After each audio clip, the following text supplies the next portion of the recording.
in trying to expedite the talks between the parties involved. That does not mean that the two major powers will impose a settlement. It does mean, however, that we will use our influence with the nations in the area to expedite a settlement. The reason we feel this is important is that, first, from the standpoint of the nations in the Mideast, none of them, Israel, Egypt, Syria, none of them can or should go through the agony of another war. The losses in this war on both sides have been very, very high. And the tragedy must not occur again. There have been 4 of these wars, as you ladies and gentlemen know, over the past 20 years. But beyond that, it is vitally important to the peace of the world that this potential trouble spot, which is really one of the most potentially explosive areas in the world, that it not become an area in which the major powers come together in confrontation. What the developments of this week should indicate to all of us is that the United States and the Soviet Union, who admittedly have very different objectives in the Mideast, have now agreed that it is not in their interest to have a confrontation there, a confrontation which might lead to a nuclear confrontation. And neither of the two major powers wants that. We have agreed also that if we are to avoid that, it is necessary for us to use our influence more than we have in the past to get the negotiating track moving again, but this time moving to a conclusion. Not simply a temporary truce, but a permanent peace. I do not mean to suggest that it is going to come quickly, because the parties involved are still rather far apart. But I do say that now there are greater incentives within the area to find a peaceful solution.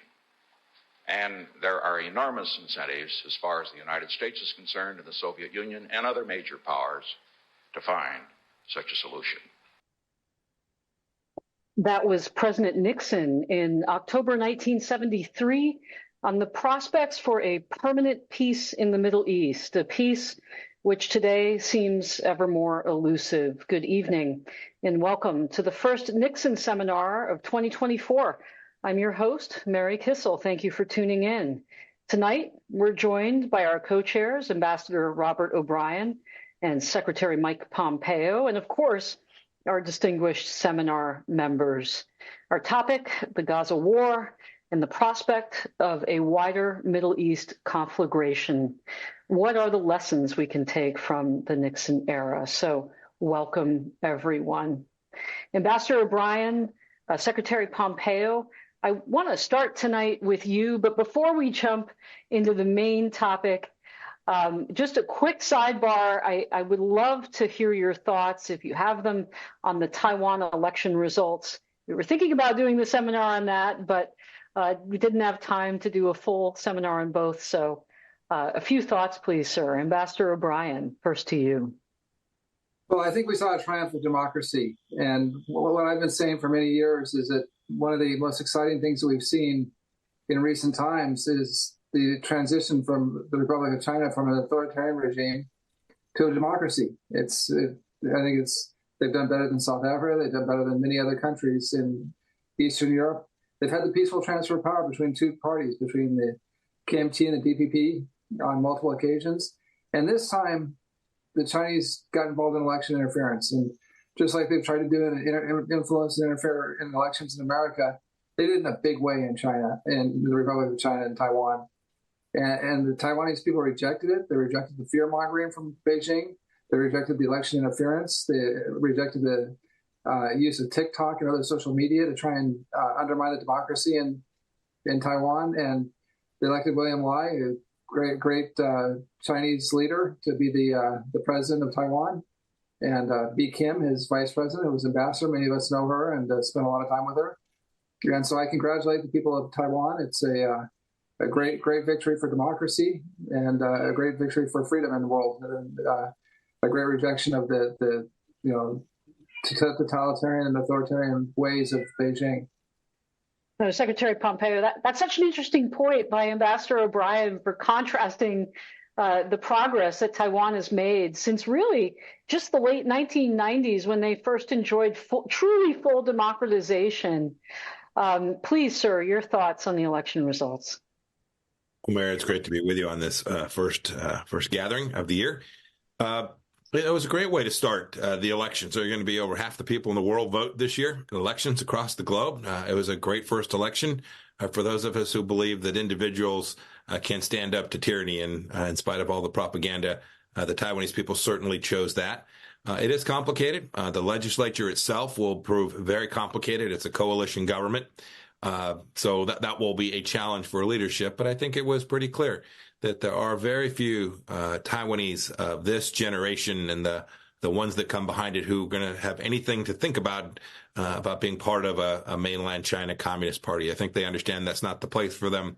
It's not the best thing for their lives. And I think that's what you saw come through, is the people just simply voted on what was best for them. It wasn't deep geopolitical strategy. It was simply what's going to make the life of my family, myself, my kids better. And it was a pretty resounding victory in the face of the onslaught of the Chinese Communist Party propaganda efforts. I know when you work in foreign policy, sometimes you tend to overthink it. You think, well, there must be some grand strategy here. But as you say, it could be pocketbook issues and the things that are closest to Taiwanese voters. Seminar members, I just want to throw it open to you all. Anyone else want to add to Secretary Pompeo and Ambassador O'Brien's comments? Opening the floor. Congressman Waltz? I think you're on mute, sir.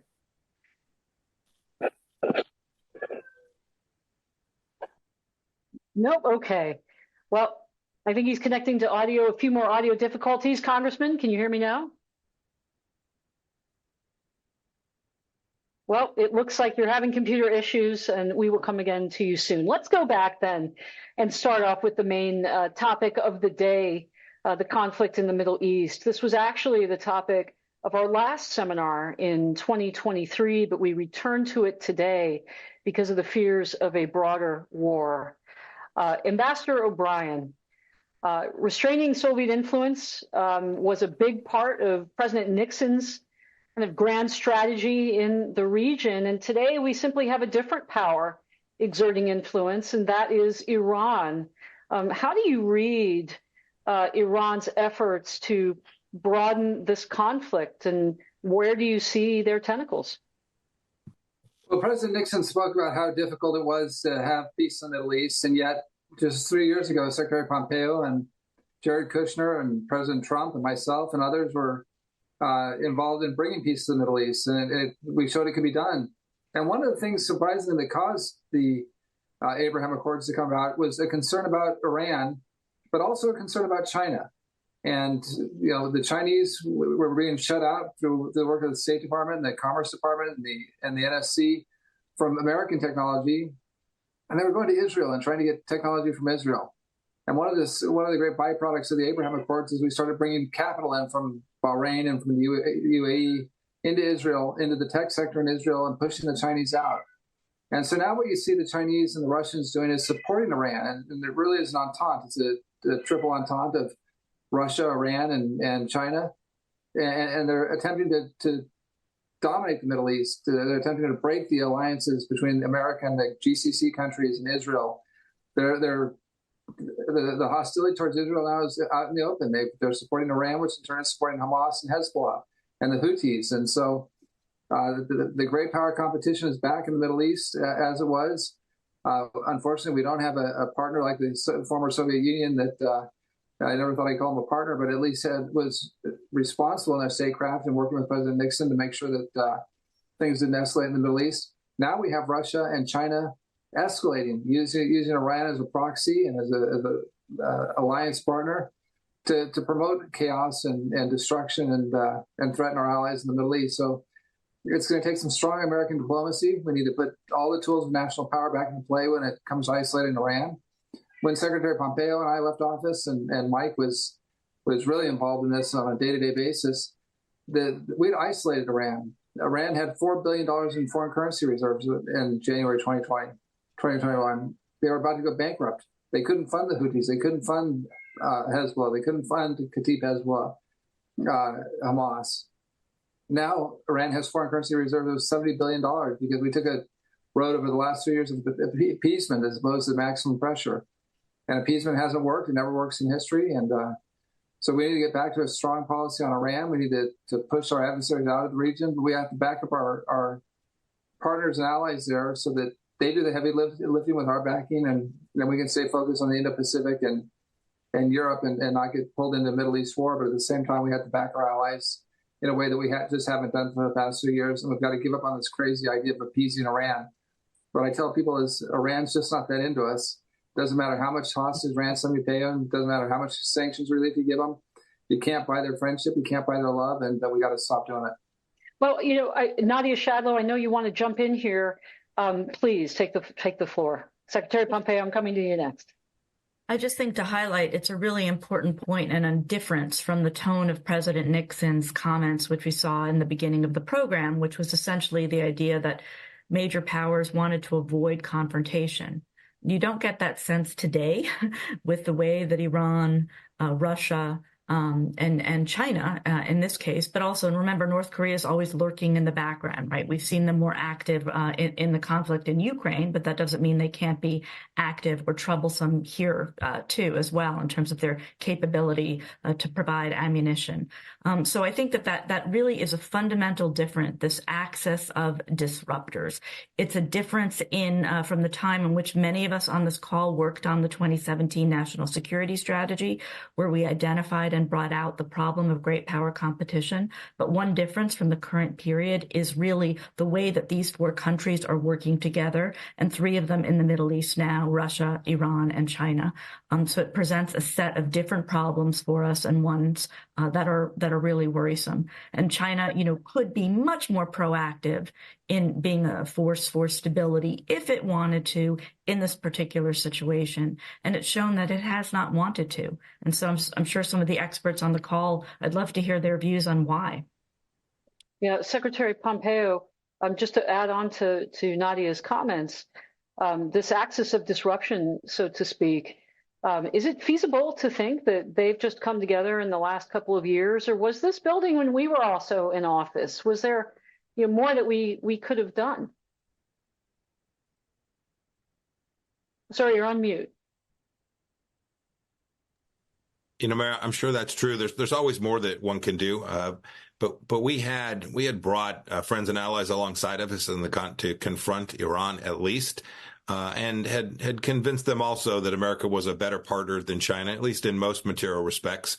There were always leakage around the edges with respect to China, but I think everyone in the Trump administration knew that we had a job to do, was to convince them that we're a much better friend, a much better partner, and when it really hits the fan, it'll be the United States with you, defending you, helping you, not the Chinese Communist Party. No one ever asked the Chinese Communist Party to send a brigade to solve their problems. What Nadia said is true. We shouldn't forget that the other thing that's different about what President Nixon was observing was that these weren't all nuclear powers at that point. Each of the countries that Nadia has identified is either a nuclear capable country or relatively close to it. And so that presents a different and unique set of problems for all of us who always understood that could make a really bad day for the world if one of those went high and right. So our efforts were serious, because to do those things, to build out nuclear programs, to build weapons and trade them with the Venezuelans or the Ukrainians or whoever it is you decide you have to have money. And we took that wealth away. And, this administration has just chosen a different path. They've chosen a path that says maybe we can buy our way to a good outcome for America. I think the 6 Americans who are held hostage by the Iranians today in Gaza belie that very point. Congressman Waltz, you're back online. I want to turn to you. Nadia and the Secretary have outlined why the situation is more grave than what the president faced back in the 1970s. Can you tell us a little bit about what you're seeing through the lens of Congress and your briefings? How serious is the situation? How widespread is the violence? What aren't we talking about and focusing on that we should be thinking about in terms of threat? Yeah, sure. Thanks. You have me okay, Mary? I do. Yeah. All There you right, are. Don't let the technology defeat you. Well, I just want to go back to the Taiwan elections that I was trying to talk to earlier, and we know that the CCP are closely watching two political events this year. One was the Taiwan elections. Fortunately, it did not go the CCP's way. That is going to have an effect in terms of their continued pressure campaign. And then two is our elections. And as I was literally telling the great Iowans at caucus sites just last night, that not only was the whole country watching what message that they sent, the whole world was watching what message that they were going to send. And we know the CCP is not just watching how the elections in Taiwan and Taipei go, but then how ours go. And I do think we will be in a period of maximum danger if Taiwan continues to stand strong. And come this November, we have another 4 years of weakness in this White House, that we could be in a period of maximum danger. And it's no coincidence that Xi Jinping has told his military to, from a capability standpoint, to be ready to go by 2027 within not only our electoral window, but also in a window where I think we'll be in a very difficult period financially in terms of our own balance sheet in this country. And, I think what's so frustrating about it all is that the situation that we're in right now isn't as a result of some type of massive tsunami or natural disaster or the floor falling out from a funding standpoint. It is truly just bad policy, whether it's the policy shifts on our own border that has led to the crisis that is, whether it's the policy shifts on Iran. It's simply bad decisions time and time again coming out of this administration that's led us to where we are. In terms of what we're not talking about is, and I think this will probably be near and dear to Bridge Colby's heart, is the opportunity cost in terms of readiness with the surge that we're seeing in the Middle East. When we have multiple aircraft carriers in the CENTCOM AOR, they are not in the Indo-Pacific area of responsibility. For example, the Ford-class carrier was supposed to be home by Christmas and going into a period of maintenance so that it would be ready when we need it. Those crews were supposed to be home by Christmas. So when their families are making re-enlistment decisions, that has an impact on them. And so all of these ripple effects down the line in terms of ship maintenance, aircraft readiness, munitions that we're now expending in Yemen, in addition to what we're providing in Ukraine, has a ripple effect in the Indo-Pacific. And then finally, in terms of the 70s and similarities or differences, I think the similarities are probably most stark in terms of our energy policy. It is yet from the Keystone XL on and the cancellation of that pipeline, it is bad energy policy that is making our adversaries wealthy, from Russia to Tehran to Venezuela, and giving them the capability to fund these efforts. And at the same time, it is driving inflation and driving our economic issues that is making us less capable.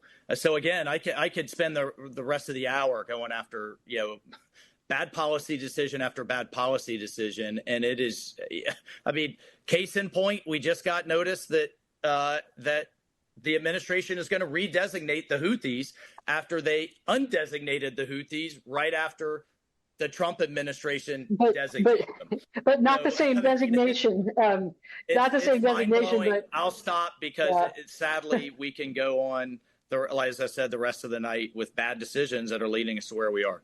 Well, there are a lot of angles here, and you raise a very important one, the economic angle. Secretary Pompeo, I'll ask you this, but if you want to throw to someone else, please do. We've seen freight rates go through the roof, insurance rates increase a point. People are going to pay more because of these attacks in the Red Sea and the decision of shipping companies to redirect their ships somewhere else to safety. Are we talking enough about the economic impact in the U.S. national interest in forging a peace in the Middle East? Or is that something that deserves more of our attention? Yeah, it will absolutely have an impact in the same way that the early months of the Ukraine conflict had a real impact on the capacity to get grains across the world and fertilizer across the world as well. It is a real risk. Ships are now going around. It's a lot longer route. Can't go through the Bab el-Mandeb and then into the Suez Canal. And that'll have an impact, broadly speaking, for people who are trying to move everything from beach balls to blankets to semiconductors. There's no doubt about that. Congressman Waltz's point about energy was right. There's when you have these kind of conflicts, well, the thing you want most is to be capable of producing the energy that you need for your own nation. And we've largely, through a series of bad policy decisions, decided we don't need to do that anymore. A big mistake. And I think maybe, Bridge, you can speak to this as well.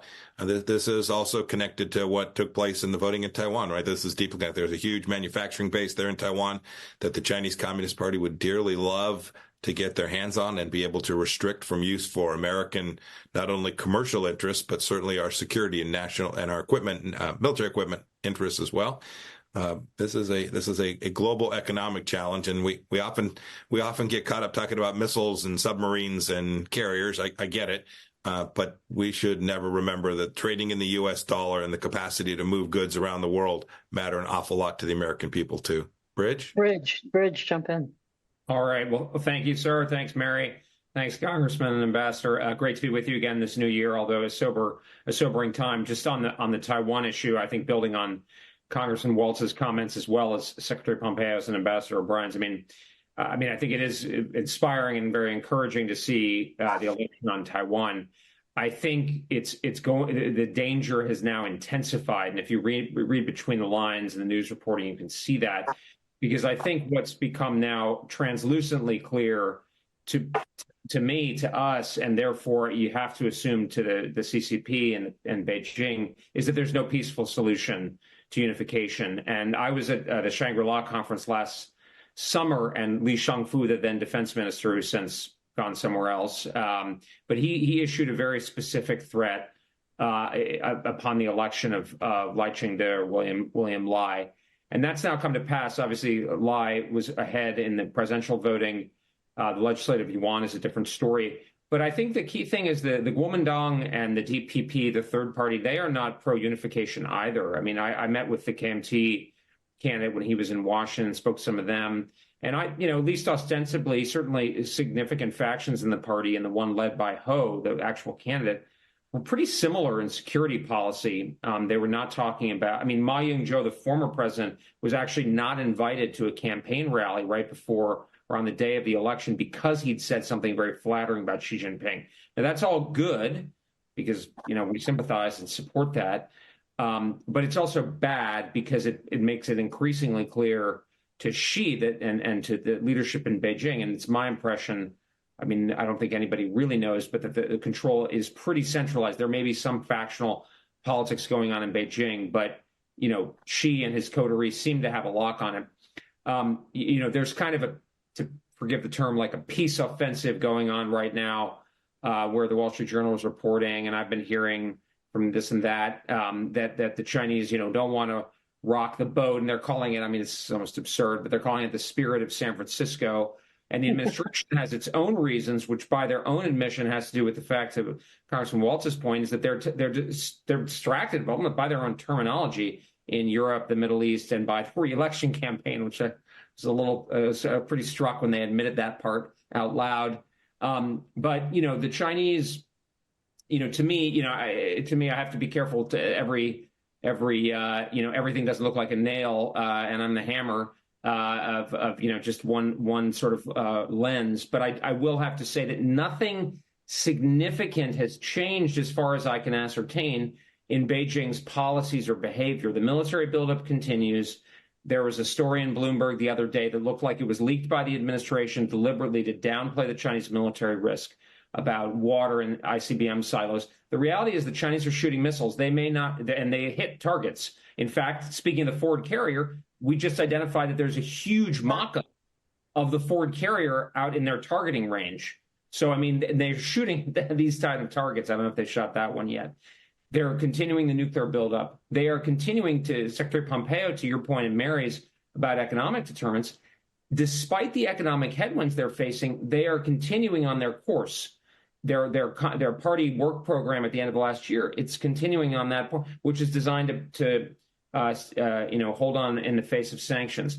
Politically, they're continuing to condition the population, and more broadly, they're working. I mean, as we can see very clearly with the Russians, the Iranians, North Koreans. We've seen more news from the North Korean peninsula. It's very disturbing. I'm sure Alex can talk in more depth about it. But I mean, this to me, I said on a TV hit the other day, buckle up, because I would never. Anybody who's making predictions about what she will or won't do, I don't take that seriously, because I don't think she confides in his wife, or if he has any friends, his best friend. So nobody really knows. But it sure is looking sobering. And if you look at it, and then you add on this point, another thing to Secretary Pompeo's point, is that the Chinese, Xi Jinping said this to President Biden himself, that they believe they're being strangled, fairly or not. And that's a very combustible situation. And of course, things are not going well in the Middle East for us. They're not going well in Europe. So this is, again, I just think it's a really dangerous situation. So there's a euphoria around the Taiwan election, and deservedly from a kind of a democratic point of view, we should celebrate that. But I also think, again, we need to buckle up, and they need to really get serious about preparing. Monica, I want to get to you and bring you in here, because you worked for President Nixon and talked to him about a lot of these issues, such as waging peace. The Middle East was obviously an important arena in his politics and his grand strategy, as was Asia. Now, Bridge has just laid out the brewing danger in Asia Pacific so very well. Can you bring in the Middle East and give our viewers a sense of just how broad-based the threat is? We probably should have done this at the top, but it isn't just about the war in Gaza or the missiles that are looming at ships in the Red Sea, is it? No, and thank you, Mary. Great to see everybody, and Happy New Year to everybody. I'm always struck when we begin these seminars with footage of President Nixon giving a major speech or a press conference speaking to these serious national security issues that were taking place in his time, because I reflect back on that, and I can tell you, having spoken to him in the early and mid-1990s when I was with him, just about every single foreign policy decision that he embraced and then executed as president was driven almost strictly by geopolitical and geostrategic calculations. And we've started here to talk about the economic aspects of foreign policy in the Middle East, and certainly with regard to China and the Pacific Rim. But in Nixon's case, all of these policy decisions were driven strictly by, geopolitical calculations that they had to make with regard to Russia, with regard to China, and with regard to the Middle East. Over the last 40 years, since his presidency, we have seen economics match the geopolitical calculations that every American president and his cabinet have had to factor into those decisions. When you take a look at the Middle East right now, what strikes me is the centrality of economic integration. This is such a critical part of the success of the Abraham Accords, which, of course, President Trump, Jared Kushner, and our two major folks on the call today, we have everybody major, but Secretary Pompeo and Ambassador O'Brien, and, of course, my former boss, Secretary Mnuchin, led that kind of economic integration. That was a critical part of the Abraham Accords, I think, is something perhaps Nixon considered tangentially, but again, was not at the forefront of the decision-making, whereas now it really is the leading edge, whether we're talking regionally in the Middle East or Asia Pacific, or frankly, any part of the world, right? And I keep thinking back philosophically to the democratic peace theory, which has its roots in Immanuel Kant and Thomas Paine, which was embraced from Nixon on, which states that democracies tend not to fight one another because their leaders are accountable to their people, right? And so they're less willing to take that risk and wage war. The corollary to that is that economically integrated nations also tend not to fight one another because war will imperil their own economic conditions. So it's not always true that democracies tend not to fight one another, and it's not always true economically integrated nations tend not to fight one another. But in both of those situations, it certainly does give you a greater shot at greater peace and stability and prosperity regionally and also globally. So I know things are very dark now with Iran and this administration's profound weakness, creating provocations all over the world and having our adversaries advance while the good guys retreat. But I just want to offer that little glimmer of hope that came out of the Abraham Accords. That economic integration continues in the Middle East between Israel and the signatories to the Abraham Accords. So there is some hope that that sort of has a life of its own and will factor in some stability, even though overall, we are in a very precarious state in the Middle East. We certainly are, but you're right. We're often too negative on this seminar, so it's good to have a positive note. I do want to bring in Alex Wong into the conversation. Alex, something that President Nixon always emphasized about his success in Middle East negotiations is that he coupled a very strong support for Israel with also strong support for Arab nations, so that he didn't allow actors like Egypt to feel like he was going to sell them out, that he could be a trustworthy partner to them when they came to the negotiating table. Are there lessons there too, other positive things that we could take away, a strategy that might work in the future? Yeah, no, I think President Nixon was very very wise in that. I mean, to have the United States be a dependable partner, not just for our democratic partner in Israel, but for other partners in the region, have allied relationships with countries like Saudi Arabia and others. That's the key to maintaining overall U.S. influence across the Mideast. And just stepping back and look at what has happened over recent years, the Biden approach in the Middle East is very much a continuation of the Obama approach, which is reach some sort of accommodation of Iran, even empowering Iran. So there's not peace, but stasis between Saudi Arabia and Iran and the Gulf partners. And then America can step away and then concentrate on China. The problem with that theory is that if you step away from the Middle East, which is a strategic pivot point for the world economically and security-wise and culturally, you actually multiply your problems in your competition with China. And that's in two ways. Number one, Iran knows that the Middle East is a strategic pivot point, and Iran knows it. So they're going to, as Nadia was alluding to, use strategic instability to exert its leverage and message its own deterrent ability. Number two, China has been for years building its influence in terms of trade, development, security, and political weight across the Middle East, principally because it's a strategic pivot point, and they want to put pressure on us and maybe over time able to exert the leverage over the Mideast that we've been able to do for much of the 20th century. So in a situation where we are trying to compete with China across the world, to step away from the Middle East, to be an undependable partner, as opposed to what President Nixon was advocating for, that creates problems for us and debilitates us in our competition with China. Nadia, you wanted to add to Alex's thoughts. Yeah, well, in the spirit of I always listen to Mary, so to generate a conversation, I actually have some questions for some of the others. And part of Alex's point about President Nixon's effort to balance Arab powers in the region. What is the role of Saudi Arabia, do you think, sort of in a post-war or as a stabilizing force? I ask this because all of you know, and I think there's a lot of evidence to show that Iran was really concerned about the new potential relationship between the Saudis and the Israelis, moving toward recognition and perhaps even, a bigger role in the Abraham Accord framework.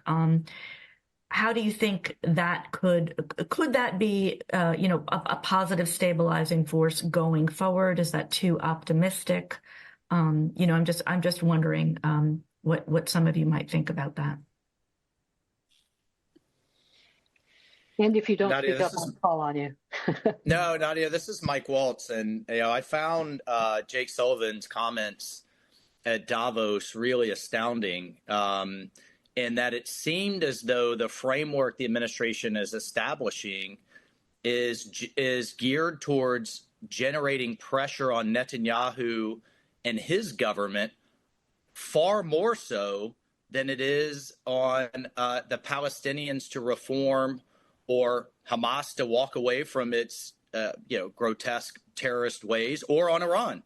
I mean, it was really essentially presenting a fait accompli or a choice, I would argue a false choice, on you can have Saudi normalization, but the price for that is two-state solution. You can only have one or the other. And the brilliance without sounding too flattering to Robert and to Secretary Pompeo, is brilliance of the Abraham Accords is it really sidelined those issues and aligned everyone's interest, key to which was economic one, and Iran two, or in probably in the opposite order. But I just at the end of the day, we see this administration time and again more focused on pressuring our greatest ally in the Middle East than dealing with the terrorists or dealing with the corruption in the Palestinian Authority.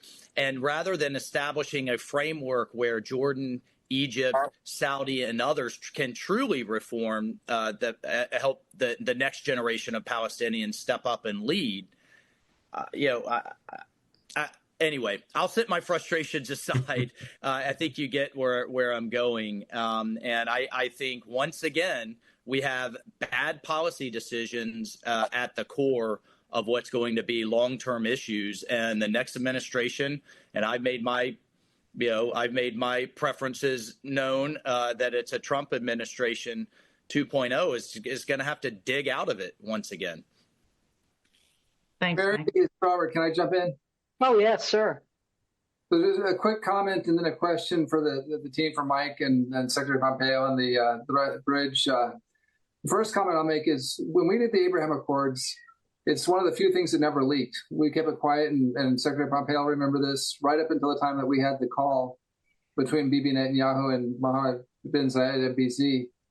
And we brought the press in at the end of that call, and it was a real surprise.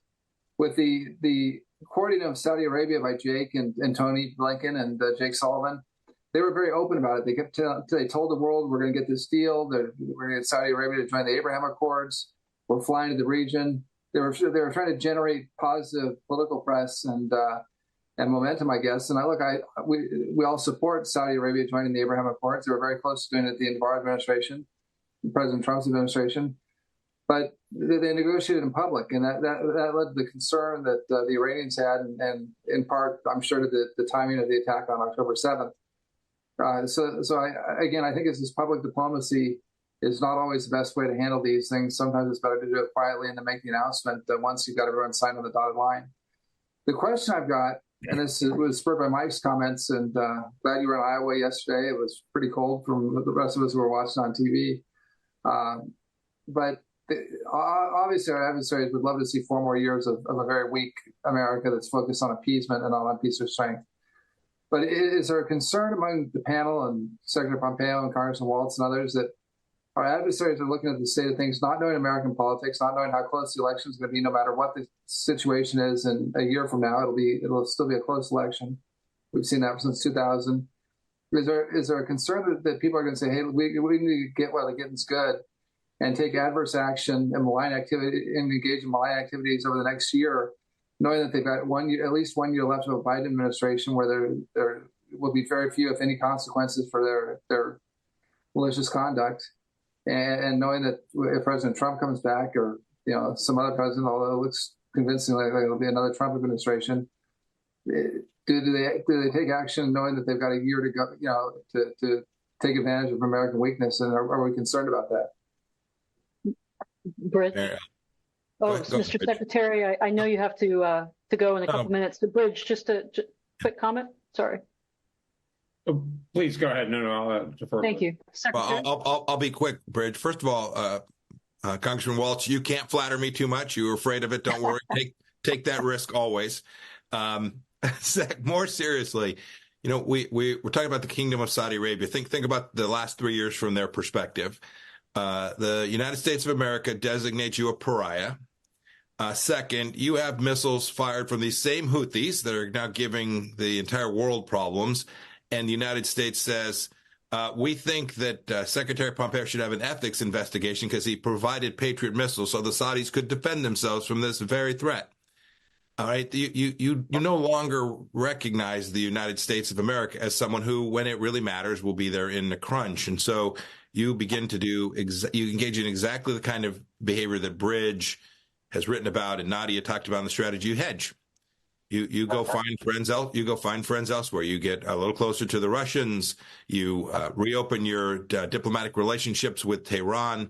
You take your largest customer, the Chinese Communist Party, and you make even deeper set of relationships and begin to trade those barrels of oil in currencies other than the U.S. dollar. You begin to respond, at least in part, to send a message to the United States. But second, just out of the fact that you have a set of interests that have now clearly diverged from America's, when in fact the common thread of Iran is the one that bound us all together. And your question, Robert, about will they use this next year as a moment? I think what you're seeing already play out is I don't think they waited till the final year of the Biden administration. I think whether it was what happened in Afghanistan or I think one person has mentioned Europe to date. Maybe that's a telling thought too. Right? The fact that there's now a war in Europe that rages on, and now the headlines are, looks like Russia may prevail, whatever that ends up meaning. No, I think, Robert, this point that we're all speaking to, which is that the risk level is high. FBI Director Wray spoke about that. We've got the two senior leaders from America at Davos. Actually, the three senior Americans, one of them's in the hospital, two of them are in Davos, or maybe Secretary of Defense got out of the hospital today. Our adversaries see this too. This isn't a cute talking point. This isn't I'm rooting for the Biden administration to figure this out, because the deterrence model that is so central, and we all know so temporary, you build deterrence, it lasts for a time, and then you have to continue it. We have lost it for this moment. And with that, I'll stop. Bridge, over to you.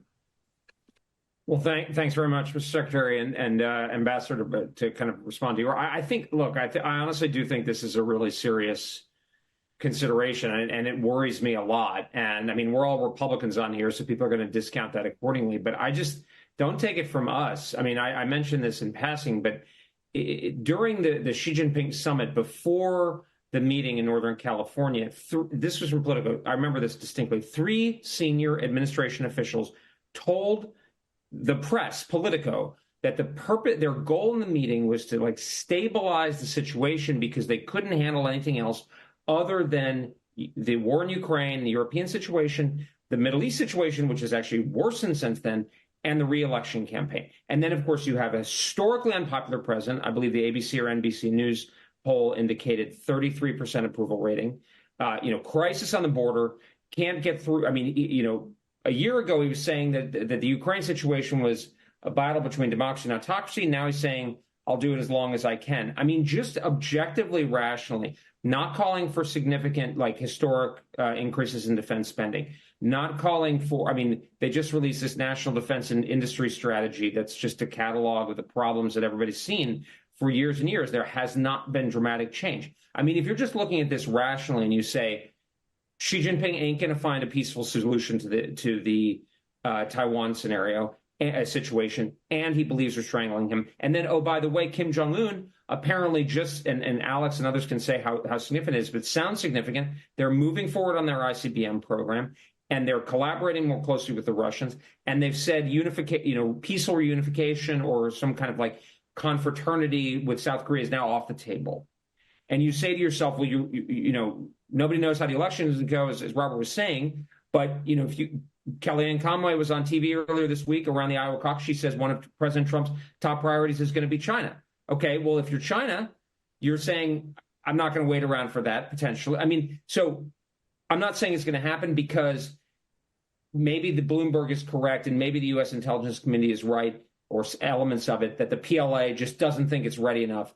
And maybe, Avril Haines is staring into Xi Jinping's heart when she says that Xi Jinping doesn't want a war. And maybe Xi Jinping is not deceiving us when he's saying, oh, I want peace, although actually he's not even being that deceptive. But when you put these factors together, and you can clearly see that the American giant is stretched, to go back to President Nixon's kind of terminology, I think this is a really, really, and by the way, maybe if you go in this year and then you deal with a different situation, if President Trump and the Republicans are elected in 2025, it's a new reality that's harder to deal with. Or that you set, to use Mike's term, the fait accompli. You have a different reality that you can then negotiate from. I think that's a very, very worrisome situation. And we could have a bunch of Democrats on here. I don't know what they would say that would disprove the evidence and the kind of deductive, rational analysis that's there for all to see. Well, Monica Crowley, to Bridget's point, we probably should have elucidated this earlier, but the war in Gaza continues. The Israelis are still fighting there. They're also fighting on their northern front. We see attacks every day by Hezbollah into Israel. We've seen upheaval in the West Bank. We've seen an overt Iranian attack just in these last hours, shooting a missile, killing 4, wounding 6 in Kurdistan and in northern Iraq. The attacks on U.S. forces in Syria continue. We have the attacks on shipping vessels in the Red Sea. So that expansion of the conflict, set Asia aside, certainly seems to be happening in the Middle East. Oh, yeah. Oh, absolutely. And given the profound weakness of the current American president and his team, many of whom are frankly incapacitated, starting with the commander-in-chief, it's no wonder that our adversaries are taking full advantage of this moment. They see a window of opportunity and they're going to take it. And frankly, you can't blame them, right? I mean, they'd be remiss in not serving their own national interests if they didn't take this opportunity. But it's extremely dangerous to American forces in the region, to our allies, and we see the consequences of this. I want to go back to Nadia's question about Saudi Arabia and sort of how it is factoring into where we are right now. And I want to raise an issue that I don't think gets enough attention nationally or even internationally, but certainly here in the United States. It's something that Secretary Pompeo touched on. And that is the fact that the U.S. dollar has been the world's reserve currency since the end of World War II, because the dollar has always been considered a safe haven, stable, solid, and backed by the power and dominance of the United States government. But now, our uniparty, you can see where my mind is after Iowa, our unipolar dominance seems to be getting diluted, certainly under this administration. And now, we just surpassed $34 trillion in national debt. So we are increasingly being perceived as economically weaker and speeding toward an economic brick wall. And our adversaries see this as well as our allies. One of the big anchors of economic stability and the global economic superstructure since the end of World War II has been the U.S. dollar.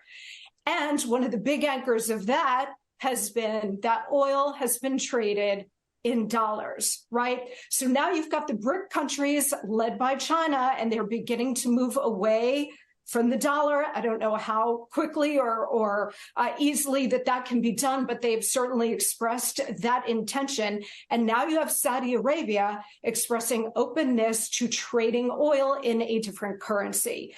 That obviously would be catastrophic to the U.S. economy and plunge the world into a global depression, not recession. So this is a very dangerous set of developments here with regard to the dollar, with regard to oil being traded in potentially in a different currency. And it's something that we have to watch and stay on top of and add that to the list of messes that the next administration is going to have to clean up and deal with. Well, President Nixon, I believe, called this part of the world, the Persian Gulf, the oil jugular of the West, to emphasize that energy point, but also how it can choke us off as well. Congressman Waltz, just wanted to come back to you because I know that you see a lot more than we do. You get briefings in Congress about the breadth and the depth of the threats, not just to Israel, but to our forces in the region. Can you shed any light on what you're hearing, and how concerned are you? Well, just to answer Ambassador O'Brien's question, I don't know really who else could be on the march already. The cartels are taking full advantage. We're seeing Venezuela make overtures about a third of its neighbor Guyana. Obviously, Iran is on the march, not only across the region through its proxies, but now for a full breakout in its nuclear program. And Russia is literally re-gearing its entire economy to be a North Korea-style wartime economy, to grind away. And speaking, we haven't spoken of North Korea, but without getting into details, the amount of assistance that it's providing is significant and growing to Putin. In terms of everything from artillery to missile technology to what have you. So that axis of evil is alive and well. I think the question, and Bridge hit on it, is does she see this as a period of maximum opportunity, and therefore us as a period of maximum danger? And the big question mark on this, and I'm on both armed services and intel and pounding away on our community, is the issue of PLA readiness. We're very good, and we saw this, a key lesson from Ukraine is our intelligence community is the best of the world at tracking tanks, planes, ships, satellites, seeing them move, understanding capabilities, understanding their modernization. What we completely missed, and I just don't think there's been a real reckoning here yet, what we completely missed is the issue of Russian army readiness. I mean, with Chairman Milley famously saying they're going to slice through Kyiv in 72 hours, and we missed the levels of corruption, the lack of training, the lack of recruit morale, their inability to do combined arms warfare. So you transport that over to evaluating, and this isn't too big of this isn't as pejorative on our own intelligence community as it probably sounds. It's very hard to collect on a society, on a military that is incentivized to lie to itself all the way up the chain. But if you transpose that onto the PLA readiness, do they believe they are ready to take Taiwan? Do they believe they have the capability? What does Xi believe about his own readiness? How much of a bill of goods is he being fed up the chain? And then what does he believe about both Taiwanese and American and coalition quad, so to speak, readiness? That's a big question mark. And the other big question mark is, does he, because of his own economic problems and because of his view of our readiness and our political dysfunction at times, as they may view it, does he accelerate his plans because of that, or does he delay them in order to deal with his own internal problems? And those are things that I can just tell you from an oversight perspective, I'll be pounding away on to get the best answers that we can for the next administration. Well, we'd love to be a fly on the wall in some of those hearings.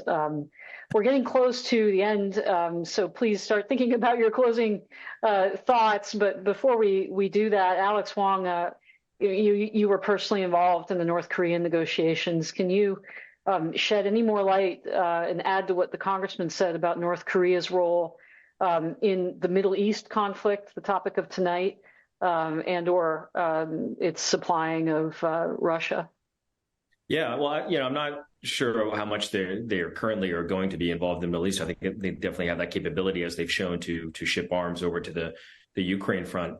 But really, strategically, what North Korea is doing here is it's enjoying the great powers competing. It's enjoying the fruits of when Russia needs its artillery, its ammunition, it can get benefits from Russia. And they're doing the same with China.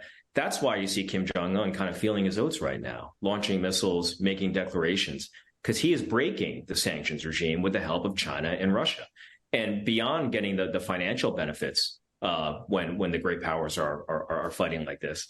I'm very curious to know what else he is getting from the Russians in exchange for the ammunition he's giving. Now, the Russians historically have been very jealous of proliferation on missile technology, on nuclear. But there are other things they could be transferring, whether it's on submarine technology or other technology that North Korea feels that it can use to bolster its own conventional military, where it really does need a lot of help. So it's a very worrying situation when American deterrence fails, when there is great power conflict and tension, because powers or regional powers like North Korea can use that situation to its own benefit. Well, before we go to Ambassador O'Brien for his closing thoughts, I just wanted to open it up to the seminar members. Is there anything that we've missed here, any angle that we haven't hit on, whether it's Iran, the economic angle of the conflict, the access of disruptors that Nadia talked about, that you'd like to add?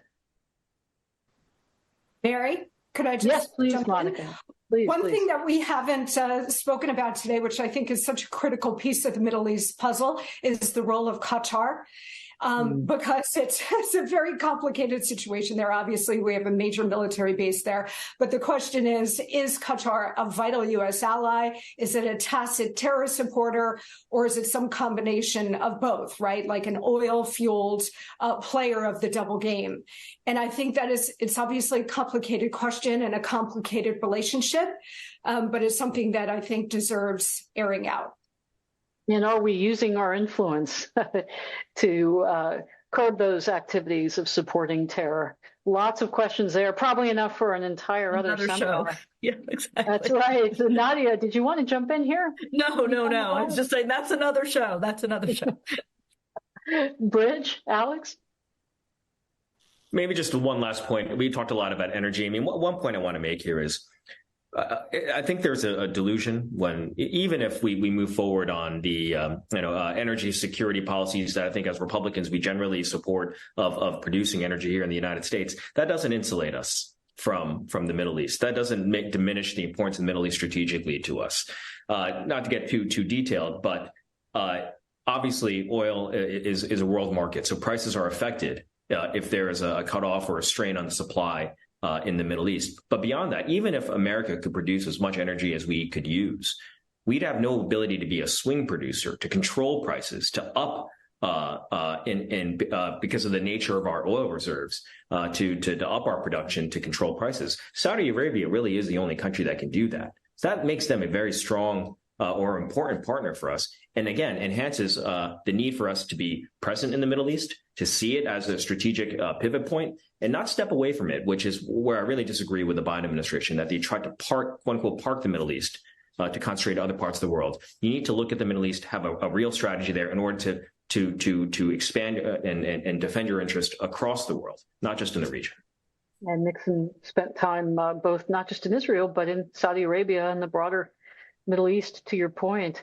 We only have a minute left, unfortunately, so seminar members, you've lost your chance to a closing statement. Ambassador O'Brien, our co-chair, over to you for final remarks.